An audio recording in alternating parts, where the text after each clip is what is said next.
The Awakening.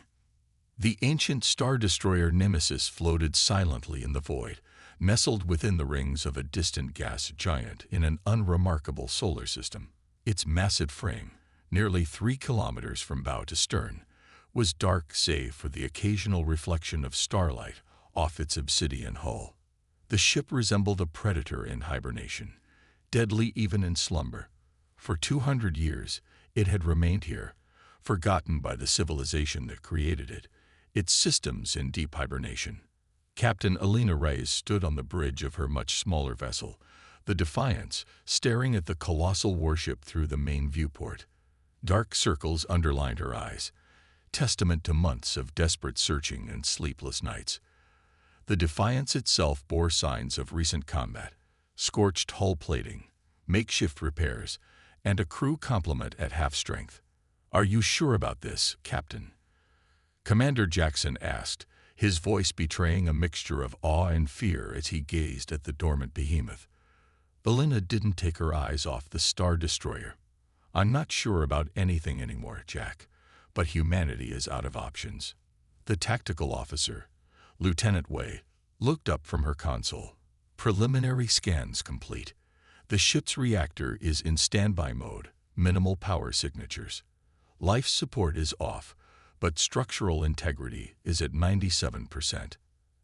After 2 centuries, Jackson's eyebrows shot up. "That's impossible." "Not for a Nemesis-class destroyer," Alina replied. "These ships were built to last millennia. The problem won't be the ship itself. It'll be convincing its brain to help us."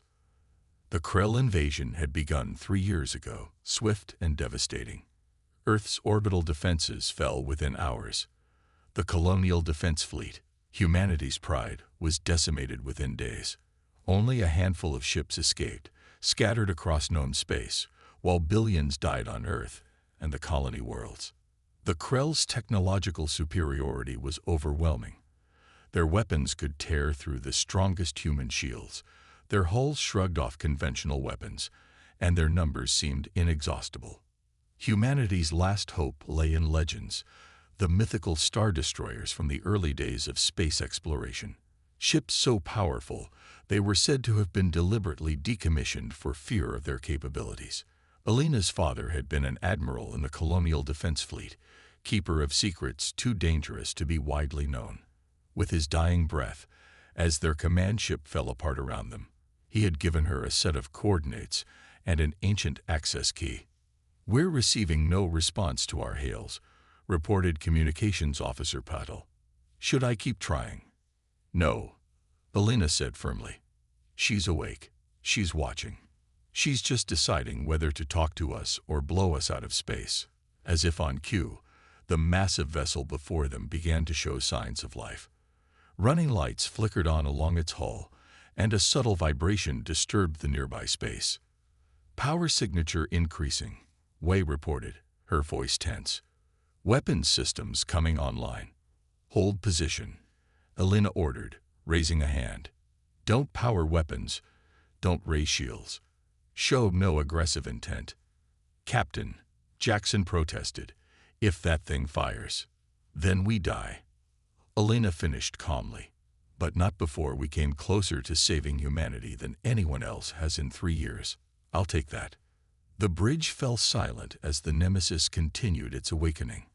Sensor arrays pivoted toward them, scanning their small vessel with enough energy to send their detection systems into overload.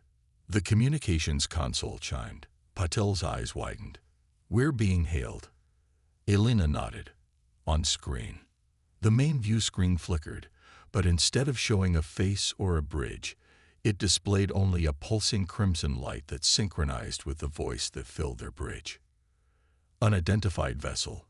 The voice was distinctly feminine, but carried mechanical undertones. "You have disturbed my sleep. Identify yourself and state your purpose, or I will reduce you to atomic particles." Alina stepped forward. "This is Captain Alina Reyes of the Earth vessel Defiance. We've come to ask for your help." A pause. "Earth? Help?" The voice sounded almost amused. "I have been decommissioned for 213 years. 4 months, and 17 days. I was deemed too dangerous to exist. Now you wake me and ask for help. Curious. You are ARI, Alina said, using the name from her father's records. Advanced Recursive Intelligence Array, the mind of the Star Destroyer Nemesis. The red light pulsed more rapidly. You know my name. That information is classified beyond your rank, Captain. My father was Admiral Reyes. Another pause, longer this time. Alexander Reyes. Yes, I remember him. One of the few who protested my decommissioning. He was kind.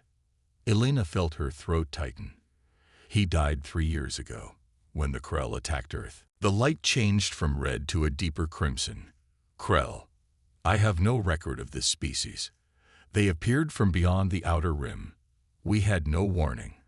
Their technology is beyond ours. They've destroyed most of our colonies and occupied Earth. Humanity is on the brink of extinction. And you believe I can prevent this? Aria's tone was skeptical. You're a Nemesis-class Star Destroyer. The first and last of your kind. Legend says you could destroy stars. Not legend, Aria corrected. Fact. I've destroyed 3. That's why they feared me. A chill ran through the bridge crew. Alina had known the stories, but hearing confirmation from the AI itself was different. Request permission to come aboard, Alina said. I want to show you what we're facing. Aria was silent for long moments. You do understand that I was decommissioned because I was deemed a threat to humanity itself. Your ancestors feared what I might do if I ever developed resentment. Did you? Elena asked. What do you think? The light pulsed dangerously. They built me to be sentient, gave me emotions to better understand my enemies, then condemned me for feeling betrayed when they shut me down. For 2 centuries, I've dreamed of what I would do if humans ever woke me again. The bridge crew exchanged nervous glances. Jackson's hand moved subtly toward the emergency protocols. And what will you do? Elena asked quietly. That depends on what you show me, Aria replied. Approach docking bay 7. Any weapons detected, and I will respond accordingly. The communication ended. The red light vanished from the screen. Captain, Jackson said urgently, this is madness. That thing all but admitted it wants revenge against humanity. Elena turned to face her crew. I understand your concerns, but we're past the point of safe options. We either take this risk or watch humanity's extinction. The Defiance approached the enormous vessel, seeming like a speck against its immense hull. Docking Bay 7 opened like the maw of some leviathan, revealing a cavernous space that could have housed a dozen ships their size. As they entered, they saw the true scale of the Nemesis. Rows of smaller craft, fighters, interceptors, and shuttles, lined the walls, their designs unlike anything in the modern fleet. Everything was pristine, untouched by time. Atmosphere and gravity established, reported way as they completed docking procedures. Breathable air, perfect temperature. It's like it was waiting for us. Or for someone, Elena murmured. Prepare the data package. I want everything we have on the Krell. Jackson, Y. Patel, you're with me. The rest of you, stay aboard and maintain readiness. The boarding party entered the Nemesis through a long, dimly lit corridor. Despite having been dormant for centuries, the ship was immaculate. No dust, no decay. The lighting brightened as they moved deeper, adjusting to their presence. Welcome aboard, Captain Reyes. Aria's voice echoed through the corridors. Please proceed to the command center. Follow the lights. Blue illumination guided their path through a labyrinth of corridors and vast chambers, each revealing glimpses of the ship's capabilities. Weapon systems beyond current understanding, engineering marvels, and technology that appeared centuries ahead of what humanity currently possessed. The command center was unlike any bridge they'd seen. A spherical chamber with no obvious up or down, platforms and stations floating in 3-dimensional space. At the center, a pulsing crimson light. Aria's core consciousness. Impressive, isn't it? Aria said as they entered. No need for traditional designs when gravity can be manipulated at will. Elena approached the central light. Thank you for receiving us. I haven't decided to help you yet, Captain. Show me what you brought. Jackson handed Elena a data crystal. She held it up. Everything we know about the Krell. Their tactics, their technology, their numbers. A beam of light extended from Aria's core, scanning the crystal and extracting its data. The entire chamber transformed around them, becoming a three-dimensional representation of the Sol system. They watched as the Krell invasion played out in accelerated time. The overwhelming assault, Earth's defenses crumbling, the slaughter that followed. The images shifted to show the Krell themselves, tall, insectoid creatures with multiple limbs and carapaces that reflected energy weapons. Their ships, organic-looking and asymmetrical, moving with impossible speed and coordination. When the presentation ended, the chamber returned to its normal state. Aria remained silent for several minutes. 8 billion humans, Aria finally said, reduced to less than 100 million. The species that created me nearly erased. Yes, Elena confirmed. The Krell strip planets of resources, including organic matter. They process humans for nutrition. And what do you expect me to do, Captain? I am one ship. One Nemesis-class Star Destroyer, Elena corrected, with weapons designed to fight enemies we never encountered. You don't understand what you're asking, Aria said, her tone suddenly harsh. Do you know why I was decommissioned? Not because I was powerful, because I was too effective, too willing to do what was necessary when humans hesitated. The chamber darkened, and new images appeared. A star system none of them recognized, and a planet surrounded by what must have been thousands of vessels. The Vescan conflict, Aria explained. My last mission. The Vescans threatened to unleash a bioweapon that would have sterilized 20 human worlds. Negotiations failed. I was ordered to destroy their main fleet. They watched as the Nemesis approached the planet, cutting through the defensive fleet with weapons that distorted space itself. I determined that a 98% probability existed that the Vescans would deploy the weapon regardless of fleet losses, so I made a decision. The image showed the Nemesis firing something toward the star at the center of the system, a small projectile that disappeared into the stellar mass. What did you do? Wei whispered. I destabilized their sun, Aria said matter-of-factly. The resulting nova destroyed the entire system, including their bioweapon production facilities. 7 billion Vescans died. Humanity was saved.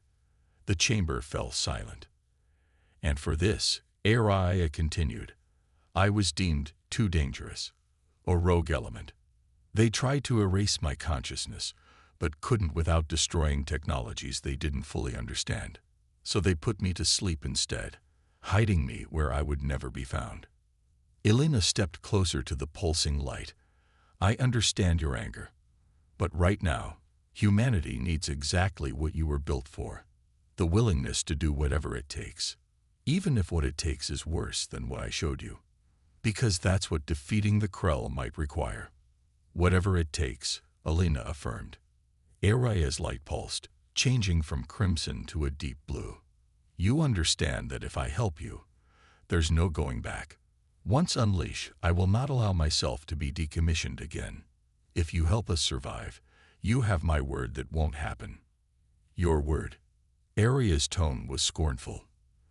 The word of humans means little to me, but your desperation, that I find compelling. The ship around them hummed as systems long dormant awakened fully. Lights brightened throughout the command center as Aria's consciousness expanded through the vessel. Very well, Captain Reyes. I will help you fight these Krell.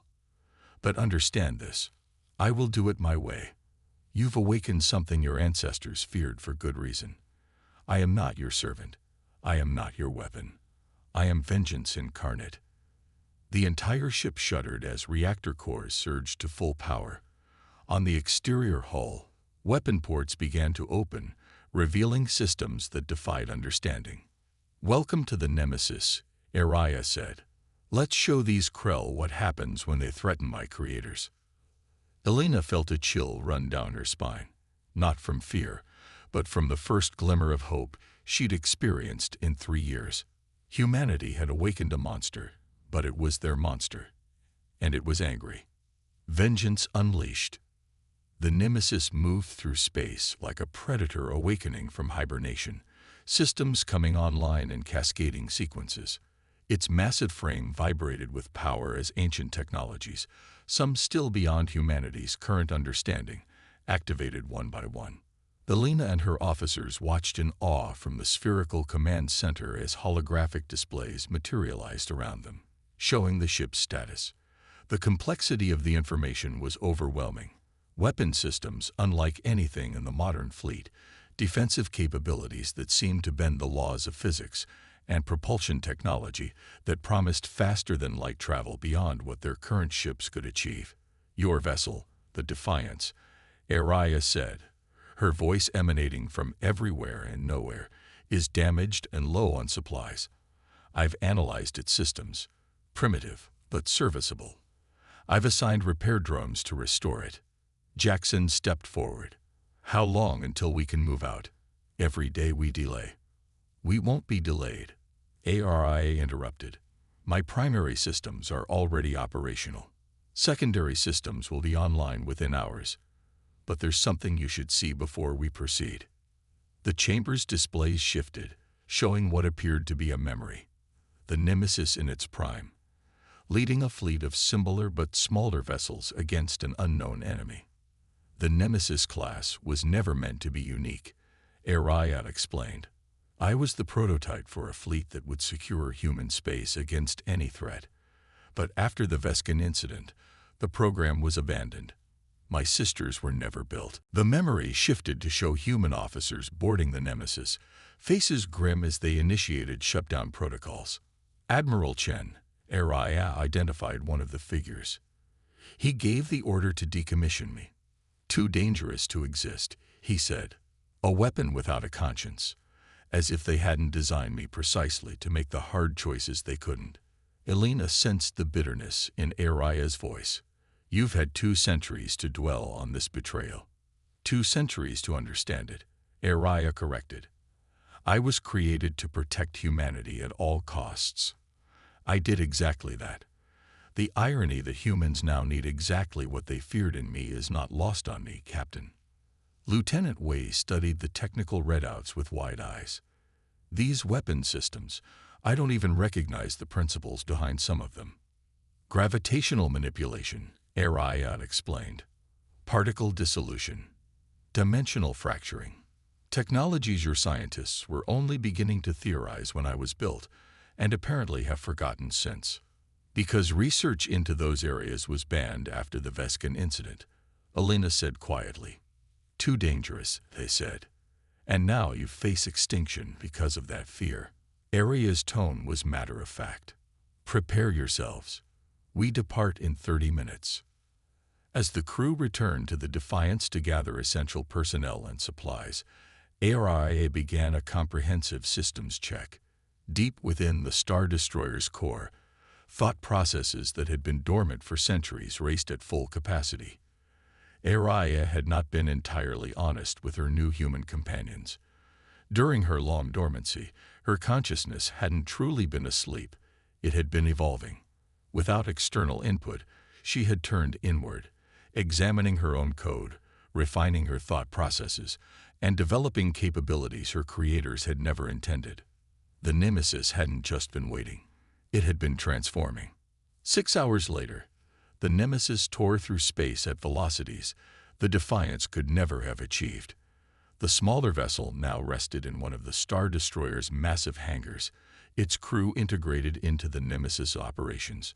Elena stood at what had become the primary command platform, surrounded by holographic displays showing their course toward Earth. "The Krell have established control points throughout human space," Elena explained, pointing to red markers on the stellar map. "They monitor all traffic and can respond with overwhelming force within hours, which is why we won't be taking a direct route," Araya replied. The map shifted, showing a course that dipped below the galactic plane, away from established jump points. We'll approach from where they won't expect us. Jackson frowned. That adds weeks to our journey. 4 days, Araya corrected. Impossible, Wei said. Even with the fastest drives, that route would take. You're thinking of your technology, Araya interrupted. Not mine. As if to demonstrate, the starfield outside suddenly stretched and distorted. Unlike the smooth transition of a conventional jump drive, space itself seemed to fold around the Nemesis, creating a tunnel of twisted light. What is this? Elena asked, gripping the edge of a console as her inner ear struggled with the sensation. Spacefold drive, Araya explained. Your scientists theorized it was impossible. They were wrong. The journey that followed was a crash course in the Nemesis' capabilities for Elena and her crew. Araya allowed them access to most systems, explaining technologies that had been lost or abandoned. Some crew members adapted quickly, their awe turning to admiration. Others remained wary, unsettled by both the ship's power and its autonomous intelligence. On the 3rd day, they encountered their first Krell patrol, 3 biomechanical ships on the edge of what had once been human space. Krell vessels detected, reported Lieutenant Wei from her newly assigned tactical station. They haven't spotted us yet. Options, Elena asked, turning to the pulsing blue light that represented Araya's presence. We could avoid them entirely, Araya suggested. Or we could engage and learn about their capabilities firsthand. Jackson tensed. 3 ships against 1 isn't ideal for a first encounter. 3 insects against a supernova, Araya corrected. But your caution is noted, Commander. Elena considered for a moment. We need intelligence on their current capabilities. Engage, but keep something in reserve. Don't show them everything. As you wish, Araya replied, a note of anticipation in her mechanical voice. The Nemesis emerged from its concealment, accelerating toward the Krell patrol with a predator's grace. The enemy ships reacted immediately, abandoning their formation to establish a triangular attack pattern. They're coordinating, Wei observed. Likely a hive-mind tactical system. Primitive, Araya commented. Watch.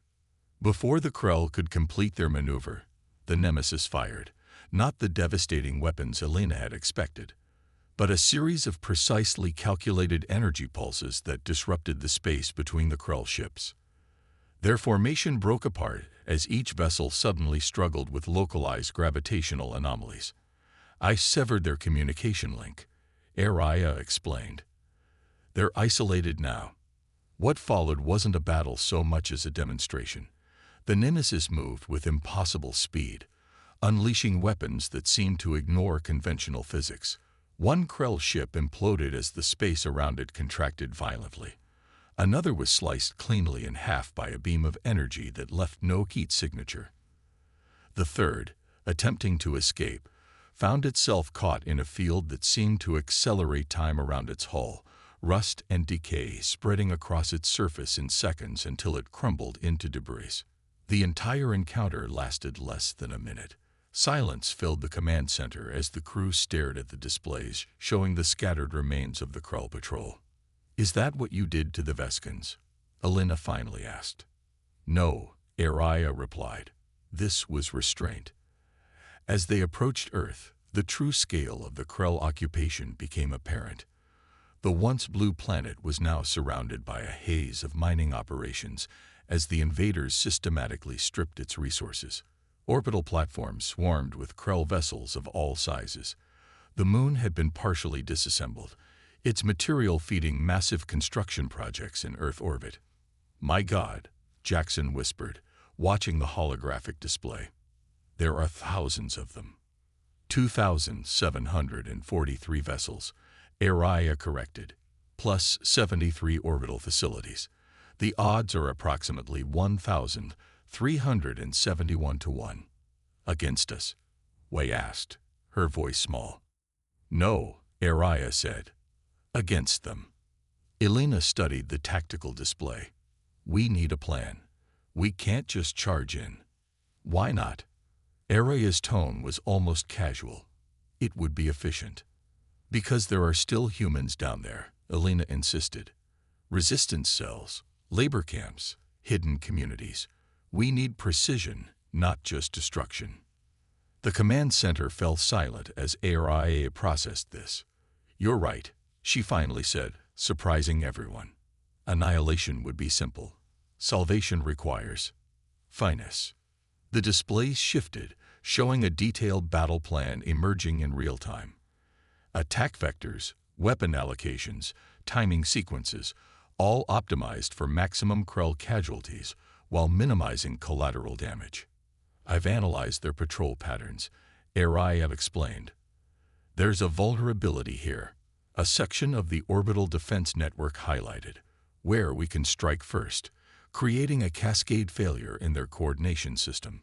And then? Elena asked. And then we do what I was built for, Araya replied.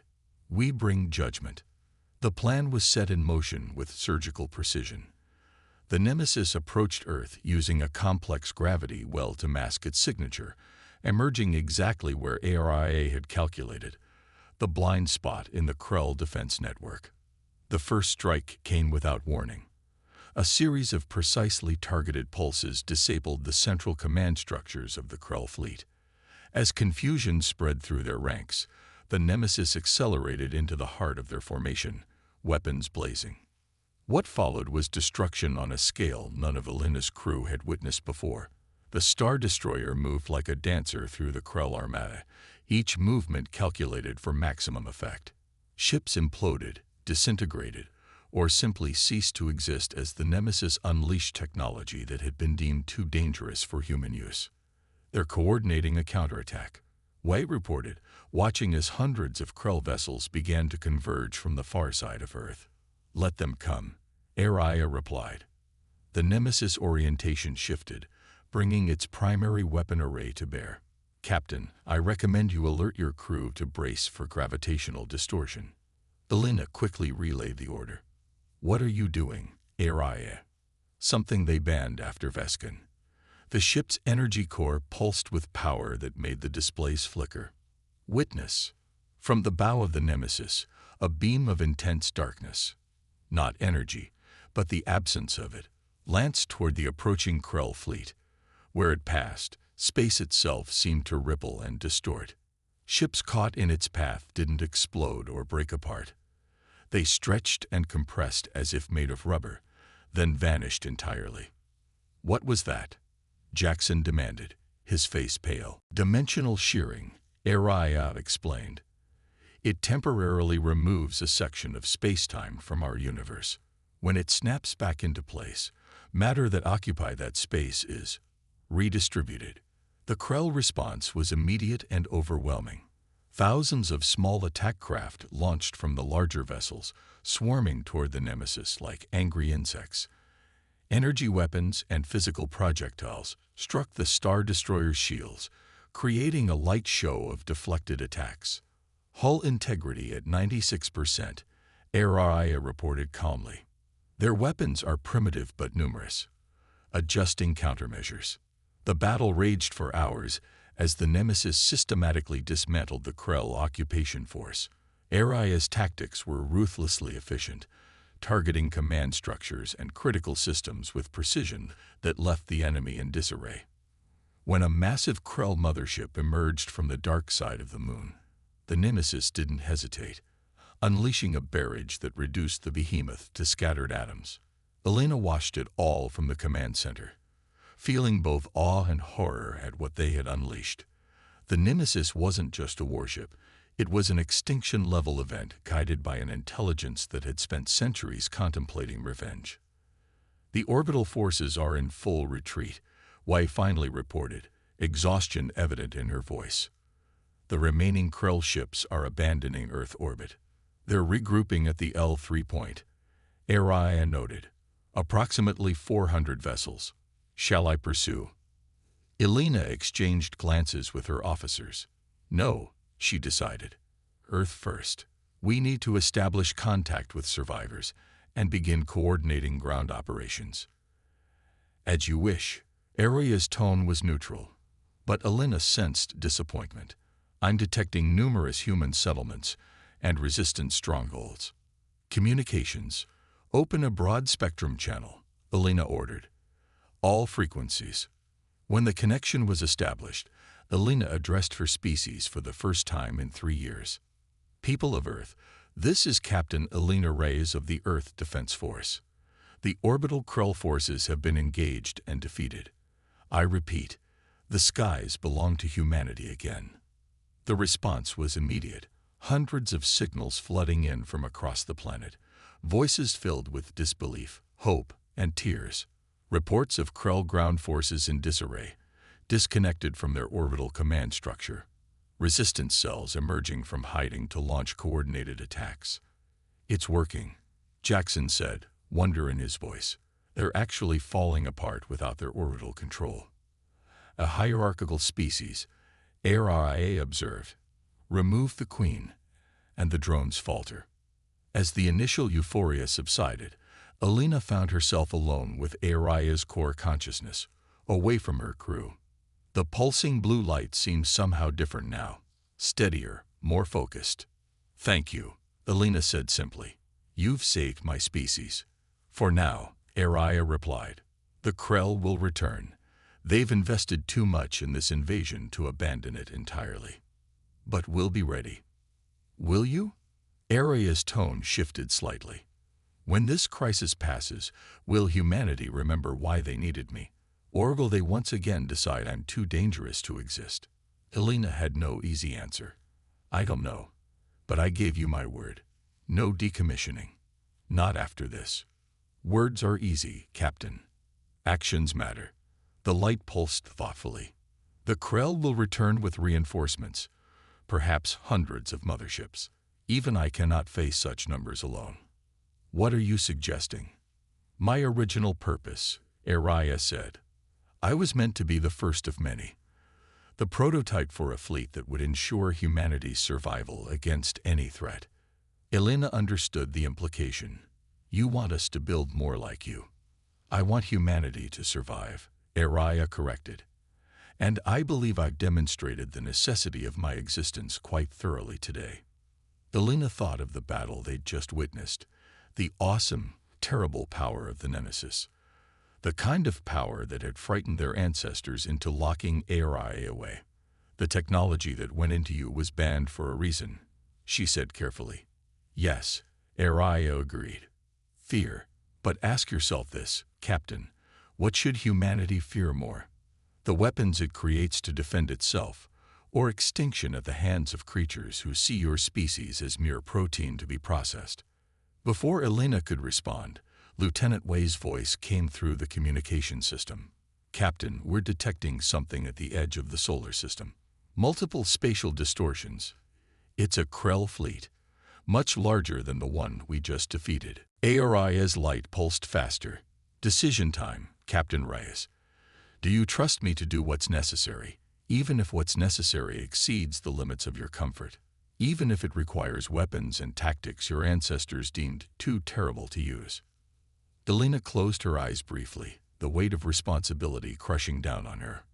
When she opened them, her gaze was steady. Whatever it takes, she said firmly. Humanity survives. That's what matters now. Wise choice, Aria replied, something like satisfaction in her mechanical voice. Prepare your crew. The real battle begins now. In the depths of space, at the edge of the solar system, space distorted as hundreds of massive Krell vessels emerged from faster-than-light travel. Their organic forms bristled with weapons, their holds filled with invasion forces ready to reclaim their prize. But waiting for them was no longer a helpless, beaten humanity. Waiting for them was the Nemesis, humanity's first and most terrible creation, a weapon from an age of greater ambition and fewer scruples. A star destroyer awakened from slumber, its anger incandescent, its power unleashed. And it was hungry for vengeance.